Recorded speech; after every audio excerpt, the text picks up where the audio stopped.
It's Nutrition Month at NASM, and that means you can get one free nutrition course each week in March. Click the link in the description for details.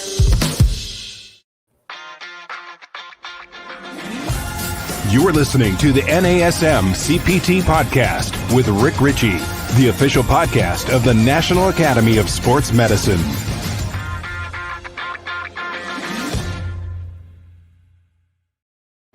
Hello, everybody, and welcome to the NASM-CPT Podcast. My name is Rick Richey, and I want to say thanks for being here. I'm glad you made it, and I'll tell you a little story starting off.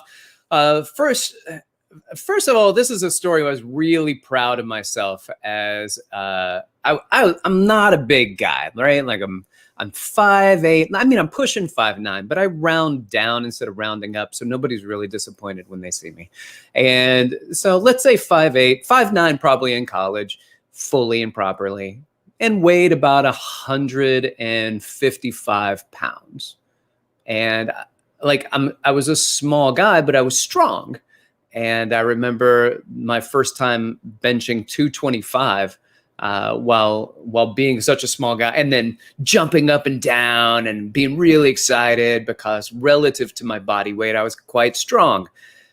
And then I went to a friend's house, and I love archery, like bow and arrow all day long. I love it. And he had a compound bow that was a little bit heavy for me.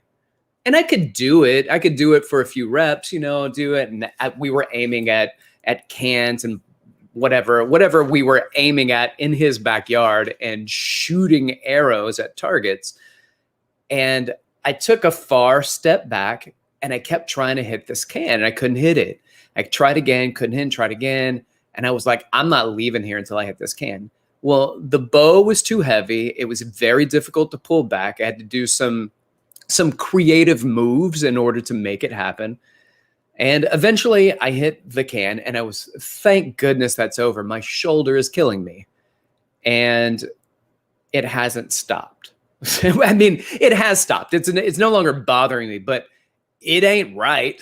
Like there's something wrong with that shoulder still to this day that I can no longer do bench press. And about every single year I'll do bench press just to be like, let me get back under the bar, see how it feels. And I'll try to do bench press and it'll feel fine. And then a couple days later, my shoulder is shot. It hurts. And so that's done. That's done. I don't do bench press anymore. I don't even practice. I don't get under the bar. And that's for me. That's not for you. This is just a build up to the story and what we're going to be talking about. So barbell, no, not good. Dumbbells, totally fine. I can do it. Doesn't bother my shoulder at all. So I figure that's a good lesson leading up to what I assume happened, which is something took place with my rotator cuff, that it is no longer appropriately stabilizing that shoulder joint. Well, of course, I never really got it looked at. And as a college person, I'm like, I'll be fine. And eventually it just turned into what my shoulder exists as, avoid bench press, and I'm pretty much okay. So I don't even look into it anymore. But one of the things that we're going to look in today is a follow-up on the functional anatomy series that we had started a long time ago. And I gave you 3 in a row, boom, boom, boom, functional anatomy series. And then I peppered one in not too long ago. So I'm following back up with that functional anatomy series. And we're going to be talking about the rotator cuff.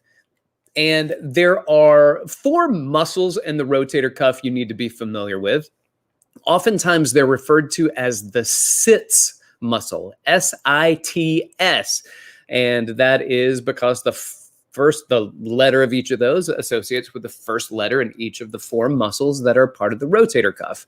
So let's go through the rotator cuff. Let's talk about what the rotator cuff is, what they do, what their kind of isolated concentric and eccentric joint actions are, but then let's talk about what their function is, because it is a functional anatomy. And yes, concentric, eccentric, and isometric are all important, but understanding its real to do in the body is highly important. So let's get to that. The first thing we're going to talk about is just the attachment points. So let's go through the muscles' names. So supraspinatus or spinatus, I might say those interchangeably. And to be honest, there's no right way on this. And people will have an opinion of that. And those are simply then opinions. So supraspinatus or supraspinatus, that'll be the first one. The second one, insits, so S-I-T-S. The S, supraspinatus. The I, infraspinatus or spinatus. The T, teres minor, not to be confused with the teres major, which is the lat's little brother, and we talked about in the previous functional anatomy episode. So the teres minor. And then the subscapularis. So let's do a couple of things. Let's talk about attachment points. So proximal and distal attachment. So the supraspinatus, here's what I want you to think about. The scapula, at the very top of it, there is a border, a bony protuberance that comes out, and it creates a fin or a spine in the scapula, and it runs latitude, right? So from left to right, not up and down, the spine of the scapula. And there is a fossa below and a fossa above. So above is the supra meaning above, spinatus. What is the spinatus? The spine of the scapula. So there is a muscle, the supraspinatus. It tells you exactly where it is. It is supra above the spinatus, the spine of the scapula. So it goes from that supraspinatus fossa on the posterior scapula, and then it attaches to the greater tubercle of the humerus. Now, the humerus has a couple of notches on it. There's a that notch is called a tubercle, and there is a larger tubercle and a smaller tubercle. The smaller one is lesser, the larger one is the greater. So this one will attach, to the greater tubercle, not the lesser, the greater tubercle of the humerus. All right, that's the supraspinatus. Well, now below the spine of the scapula is the infraspinatus. Infra means below, spinatus, spine of the scapula. So below the spine of the scapula is the infraspinatus fossa on the posterior scapula, and it goes across the shoulder joint, and it also attaches to the greater tubercle of the humerus. And it's right next to, it's just posterior to the supraspinatus insertion. And then there's the teres major. The teres major, it is going to have its proximal attachment. Now, proximal meaning closer to the body, distal meaning away. These muscles are not very long, but the proximal attachment for the teres minor is on the posterior superior half of the spine of the scapula. And then it's going to cross over. It's going to cross over and attach to the greater tubercle of the humerus, inferior to where the infraspinatus is. All right. All of those three are on the posterior scapula. There's one, the subscapularis. It's on the anterior. So the word sub means below or under. So think about this. If you're looking at somebody's back and you see their scapula, their shoulder blades, below that, underneath the scapula. So if you pulled the scapula off and looked underneath it, on the anterior side of the scapula is the subscapularis, the below scapularis, the under the scapula muscle. And it goes from subscapular fossa, just a little indention of fossa, and it crosses over from the anterior scapula and attaches to the lesser tubercle of the humerus. The greater tubercle is a big notch. The lesser tubercle is a small notch, and it attaches to it. Well, now I understand that each of these are going to have their own little things that they're supposed to be doing. What do each of them individually do? So let's go back to the supraspinatus and talk through these things. The first thing that you're going to see, supraspinatus is going to work in the frontal plane. Frontal plane, it is going to cross the shoulder joint. So it works at the shoulder joint. All of them do. And it does something very important. It initiates abduction. It initiates abduction of the shoulder. No, it is on the top of that fossa, and it goes across the shoulder on the superior side of it. So when that muscle shortens concentrically, it initiates abduction. Now, once it initiates abduction, the deltoid, if you're looking to abduct your shoulder, moving it away from the midline, as you abduct, something's got to start that off. And so the supraspinatus begins, it initiates abduction, and then the deltoid can more easily take over. If the supraspinatus isn't working, then the deltoid tries to do it by itself, and it just takes the humeral head and just kind of smashes it up into that supraspinatus space between the acromion process. So the acromion process and the head of the humerus. So if that supraspinatus doesn't work, then we don't initiate that abduction, and it can lead to an impingement. All right, that's supraspinatus. What does it do? Works in the frontal plane. It initiates abduction of the humerus. What about the infraspinatus? Infraspinatus is going to be more in the transverse plane. If you look at the direction of the fibers, they run pretty much horizontally, and it goes behind the shoulder joint. It attaches to the greater tubercle of the humerus, and it creates this lateral rotation. It does lateral rotation, external rotation at the shoulder joint. It can also assist in horizontal abduction. It's like a rear delt fly. So it can assist in a rear delt fly, but it's a thing when you see people holding onto a cable or lying on their side, and they take a dumbbell and they are keeping their elbow touching their waist, and they are rotating their hand laterally against resistance. They're trying to strengthen their infraspinatus muscle. Why are they doing that? Well, a lot of times, especially in the case of impingement, the head of the humerus gets kind of smashed up into the fossa of the glenohumeral joint, and the external rotations with the infraspinatus and the teres minor, who also works in the transverse plane, who also crosses over the shoulder joint and does lateral rotation, not really part of the horizontal abduction, but the teres minor can do lateral rotation. Those two muscles, when you do these external rotation exercises, they strengthen.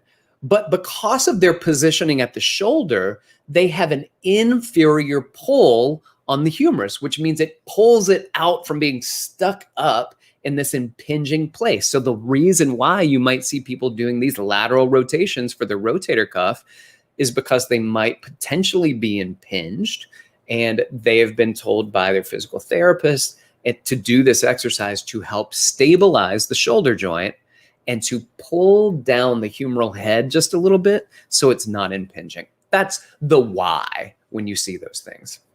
All right, so we've talked about supraspinatus, infraspinatus, teres minor.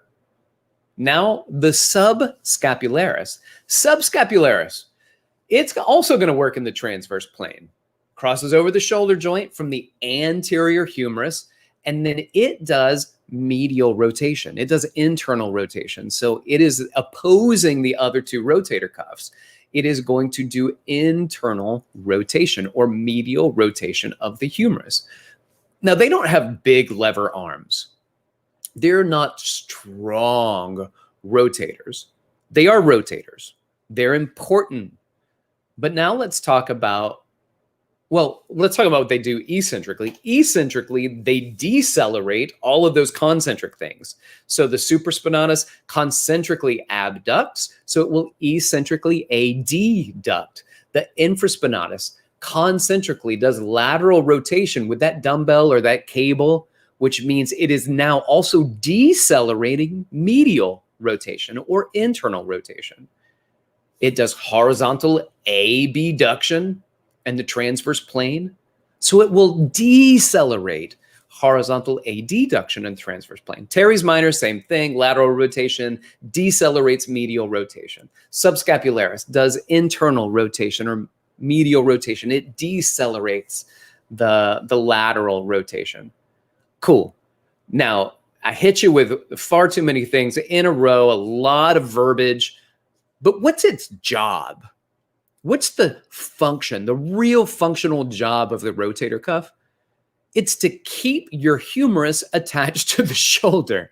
It is to keep the humeral head in that glenoid fossa. So a lot of times that this joint, it's not like the hip joint, that ball and socket joint right there, and that hip joint, it grabs the head of the femur and it holds it in. And there's a labrum and it makes it much deeper so it can hold that in there. And there's a lot.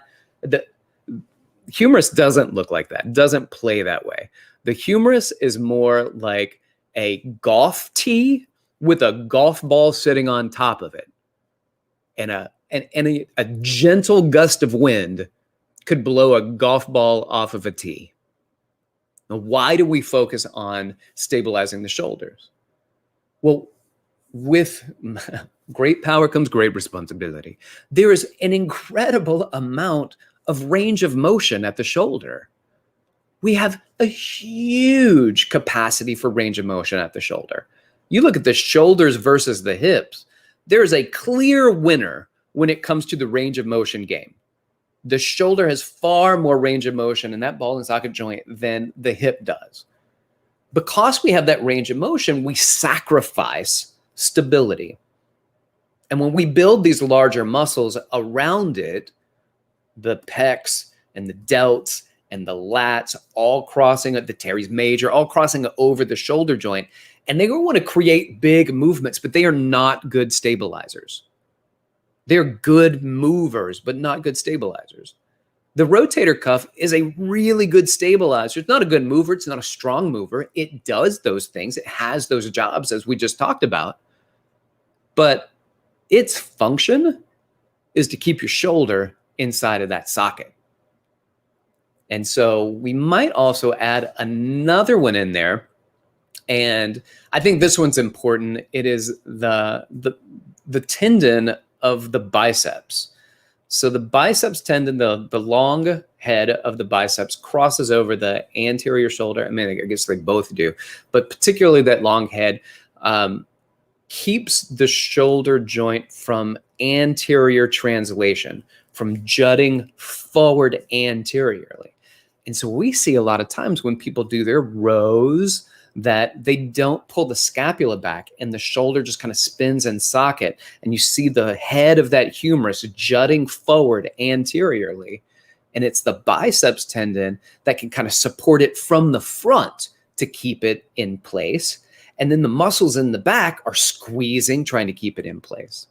There's a correlation between the strength of the rotator cuff and the strength of your grip. Why? Because when you walk around holding things, if your hands can hold it and your shoulders can't, you will let go of it. If your shoulders can hold it and your hands can't, then you can strengthen your hands to meet with your shoulders. But they work in tandem to create these carries, whether it's a farmer's carry, whether it's a suitcase carry, a kettlebell up, bottoms up carry, or carrying your groceries. It doesn't matter. The rotator cuff has to stabilize that. That's why I'm a big fan of loaded carries. I think people need stronger grip strength and people need stronger rotator cuffs. And so let's add that to the list. It's great core. Your core's got to support that, especially dynamically as you're moving. So I think it's valuable. I think it's valuable to have a topic that we're covering the rotator cuff. The rotator cuff. My name is Rick Richey. This is a little conversation on the rotator cuff that we're talking about today, a follow-up on the functional anatomy course that we had. I'm going to go ahead and make a call out for any questions that you have, because this is not one of the long interviews where I've got somebody on for 45 to 55 minutes talking. So I'm going to wrap up shortly, but if you have questions and you're listening to the Facebook live stream and you have questions about the rotator cuff, then please send me a message and Eric will take care. So we got one already. Eric, are you joining me today? Face and voice? Oh yeah, Rick. It's time I made my NASM-CPT podcast debut. It's so nice to see you. I'm so happy you're doing that. I know I called you out last week for just sending me questions, but not popping on like Greg used to do. And now here you reached out afterwards and you were like, I'll do it. I just didn't think you wanted. I want you to. I'm glad you're here. I'm just sort of learning the ropes here as the quote unquote new guy, but I'm not that new anymore. So we do have a question. I'll pop it up here and you can give it a go. Okay. So Keith wants to know the best activation exercise for rotator cuff. It's a good question. And I don't know if I have the best one for you, Keith, but I've got some good ones. One is that those internal external rotation exercises, I like fine. They're fine. They're good even exercises for the rotator cuff to activate them. I don't think anybody should be 1 rep maxing their rotator cuff exercises at all. So using a relatively light weight that you can do slowly, and you're doing this slowly with you see people like bundle up a towel and put it between their elbow or their lower humerus and their side. And you see them doing that. That just leaves a little abduction. It keeps it from dropping down too much. It supports the positioning and you have to keep it there so you don't lift your arm away. So it's just a good cueing tool. So those are great. External rotations primarily. The internal rotations, you may find that necessary for the subscapularis, but think about it. Most people are already there. They're already internally rotated at the shoulder. So it's the lateral rotations that we need to strengthen. So I like those lateral rotations. And then let's go back to the carries. I think carries, loaded carries to start the day, to start the training as like a prep for spinal stability, for scapular stability, and for rotator cuff stability. I think those are really good warm-up exercises. So I hope that helps. And Keith, thanks for asking the question. All right, Eric, what else we got? All right, let's keep this going, Rick. Okay, here we go. This one is from Cassandra. How is the rotator connected to elbow tendonitis or impingement? Is it connected? Cassandra, that question, let me just follow up real quick with, are you talking about impingement at the elbow or are you talking about impingement at the shoulder? And you don't have to answer the question actually, because I'll answer it. The elbow, I don't know. The shoulder, 100% connected to impingement or not having impingement at the shoulder. So let's talk about arthrokinematics for just a moment. There are theoretically 3 things that your joint can do when it moves. It can roll, it can spin, and it can glide or slide. All right, so roll, spin, and glide. Now, the rotator cuff, I want you to think about it. If you're on top of a treatment table, like a massage table, and I say, roll over. So I'm going to look at this from the other side. Go ahead and roll over. If you rolled over without spinning in place, you would roll off the treatment table. You would roll off. So it's also important that you glide on top of the treatment table. So you roll over, but then you glide in place. You glide in place.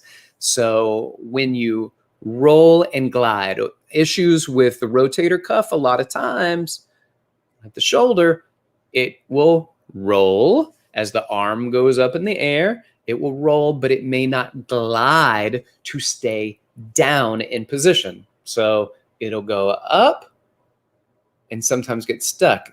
So I want it to stay here, go up and stay in that fossa, stay in that position. And the rotator cuff navigates that. It steers that.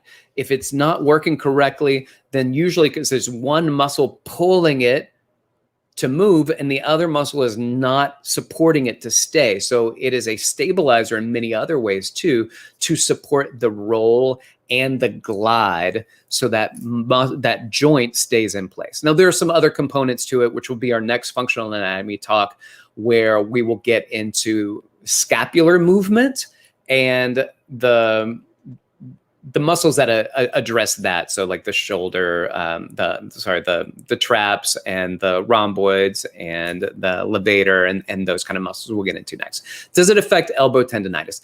It can, yes. In fact, it's kind of like when people get done having like knee rehab and they do a lot of hip exercises. Same thing, some of the exercises that you would do for your elbow are actually coming from the shoulder. And if you've done the corrective exercise specialist course, we talk about regional interdependence model. And the regional interdependence says that the good movement at one place kind of depends on good movement at another place, especially if it's proximal, right? Like it's hard for me to move dysfunctionally proximal at my shoulder and expect my elbow to just work fine. So there is a regional interdependence where one joint's ability to move well depends on another joint's ability to move well. So are they connected? Cassandra, yes, absolutely they are. I appreciate the question. Thank you so much for asking it. Right. Eric, anything? You ready? Let's keep rolling. Keep coming. Yeah, man. We have another one. This one's a long one from Chris. Chris wants to know. It's too long. I'm sorry, Chris. We can't do it. All right. We're gonna get rid of it. No. We're just kidding. We're just kidding. All right. You drink your coffee. I'll get this thing going here. Both arms have 3 surgeries: rotator cuffs, torn pec in right, torn bicep in left. Tendons around the cuffs swell every morning. Basketball is my love. What exercises are best weights or resistant bands? I get in a tub of ice after basketball mornings and evenings. My left elbow has been hurting me like tennis elbow. What do I do? All right, Christopher, first of all, that's a really long thing. So next time, don't do it that long. I'm just kidding. You're totally fine. Thank you for that. I have a feeling that many people that are corrective exercise specialists know exactly what I'm going to say. And at least if you don't know exactly what I'm going to say, you're hoping like, Rick, don't answer this question unless you say this. So here it goes. You need to go to a specialist, not a personal trainer, and get it checked out, man. Like that is messed up. So there's some issues going on with the shoulder, and certainly I can't address this from here, but also in general, if somebody came in to work out with me and that's what they said, I'd be like, look, I can work with you. I can help you with some things. I can work around your shoulder to make sure whatever we do and it doesn't inflame or hurt your shoulder or your elbow because it's starting to go there. Just like Cassandra had mentioned, is there a correlation? Seems like we're seeing that just in Christopher's comments.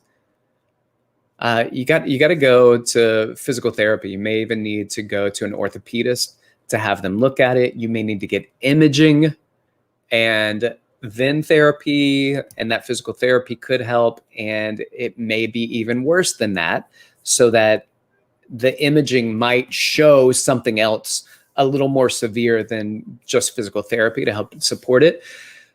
And those are things you got to look at, and they're not things you want to hear. I know, man. I know you were like, please just tell me to do a couple of the little wax on, wax off moves with the shoulder and stabilize it, range of motion stuff, a few strengthening exercises, and then basketball is going to be fine. I don't know that that's the case. I don't know that. And I want you to take care of you. Chances are, if you're listening to this and watching this, you're in the fitness industry as a fitness professional. We do have people, casual listeners that like the podcast that aren't in the fitness industry, but designed for CPTs, certified personal trainers. And if you're a personal trainer, that's a scary thought, right? Taking time off to take care of you. And we don't do that as trainers a lot. We don't do it the way we should. And we will wreck our clients if they were like, I'm just not going to do it. I'm just going to, it doesn't bother me that much unless I'm working out, so I won't get it looked at. And we'd be like, what, are you out of your mind? But when it happens to us, we're like, what? No, I work out, love basketball. It hurts really bad, but if I just like ice an ice bath and take some NSAIDs and I'll be fine. Don't do you that way. Don't do yourself differently than you do your clients. And if your client came in like that, you would let them know they got to get it checked out. I'm with your clients on this one. You need to go get it checked out. You got to get it looked at. I'm so sorry, Christopher, and I hope that it is an easy fix with some therapeutic work. You and your orthopedist and physical therapist are able to identify the issue and implement a program very specific to you that's going to help that get better. So I wish you all the best, Christopher. I really do. All right, Eric, do we have any other questions? We do. Next one. This is from, I believe, Rocio. Apologize if I didn't get the name correct. For someone recovering from a small rotator cuff injury, cleared from her PT for exercising, is it better to focus first on only rotator cuff exercises before any overhead presses? Thank you. So that's a great question, Rocio. So overhead is like the last frontier. Okay, so if they've just had been released, overhead is the last frontier. And then you probably want to, so what happens, you have something called an open packed position in the shoulder and a closed pack. Open pack means you got like a lot of movement at the shoulder joint. As you take it to its end range of motion, it starts to become closed packed, which means that joint's not going to move very much because all of the muscles around it have either been stretched or activated to keep it safe. Think about the knee. The knee, if you bend your knee, you can kind of move it different ways. If you put your knee out straight, that's closed packed. So if anybody kind of bumps into you from the side when your knee is straight, that creates potentially a lot more dangerous situation than if your knee was slightly bent and somebody hits and then your knee can kind of shift and move. All right. So with that being said, you want to stay away from these closed packed positions, especially under load during this post rehabilitative process. Also, things like in the frontal plane tend to give a lot more issue. So keep more scapular plane. So think about sagittal or scapular, but not completely frontal. You want to be very aware of the position that shoulder is in. And then honestly, like their feedback is so valuable, but sometimes they're not going to give it because they're your clients and they want to do what you tell them to do and they want to not hurt. So they'll pretend sometimes that they're not hurt. Some clients are real quick to tell you, nah, not good. Other clients are not. You got to ask those questions. You got to make sure with your client that you're working with, do you feel it in the muscle or do you feel it in the joint? Because if you feel it in the joint, we are done for. We are not on this exercise anymore. We don't need to do this exercise. So could I do like just rotator cuff exercises? I think you can, and I think you should. And just like we talked about, I believe it was Chris had asked the question, what can we do? I think doing the internal external rotation, doing it with the arm by your side, touching your waist and doing it, and then taking it out. So like abduct about 90 degrees, a little less than 90 degrees in the frontal plane, and then do your rotations the same way. Make sure there's no pinching and just strengthening it in different ranges of motion. So it's not always down at the side that you're strengthening elsewhere. Doing some loaded carries, doing some bottoms up kettlebell exercises. There's a correlation with how much you squeeze your fist and how much your rotator cuff activates. And I think that's probably why the bottoms up kettlebell exercise has become kind of popular, is that you really have to squeeze tight that handle so the kettlebell doesn't flop one way or the other. And you're holding it up so your shoulder's working, your rotator cuff's working, your grip is like doing an extra activation for the rotator cuff. So those are good exercises. And then move away from the therapeutic stuff and then do some exercises. And I think that you should probably also incorporate a lot of horizontal abduction, like rear delt fly exercises, as a strengthening component. A lot of times people like to go overhead and they like to push forward, but we are weaker on our pulling. So maybe a high row and a rear delt fly where we're working in the transverse plane to really strengthen the posterior deltoids. And remember, the infraspinatus is one of those rotator cuffs that does horizontal abduction. So I think those are some really good exercises to prepare your client to get them stronger and lead them to better rotator cuff health post therapy on that. All right. We have one more, and I apologize that, this truly is a live stream when the people next door are mowing their grass, but we'll just keep this going. This is what we do here, Rick. All right. So Theodore asks, how does all this fit into frozen shoulder? Great. Theodore, thanks for the question. And Eric, I'll just let you know, literally seconds before we started, FedEx buzzed my buzzer and I was like, oh my goodness. So I dodged that bullet, but we got the leaf blower, the lawnmower with you. Totally fine, man. This is just how things go. Frozen shoulder is awful. I've had clients with frozen shoulder. There's nothing that we can do as personal trainers to help with frozen shoulder. There's frozen shoulder takes time and therapy, and you can reach out to the physical therapist and say, hey, I'm working with your patient, my client. Once we get clearance from the client and they connect us together to find out what can I do on my end that's not a different kind of protocol, a stretching, a strength, like most of the stuff I say stay away from it.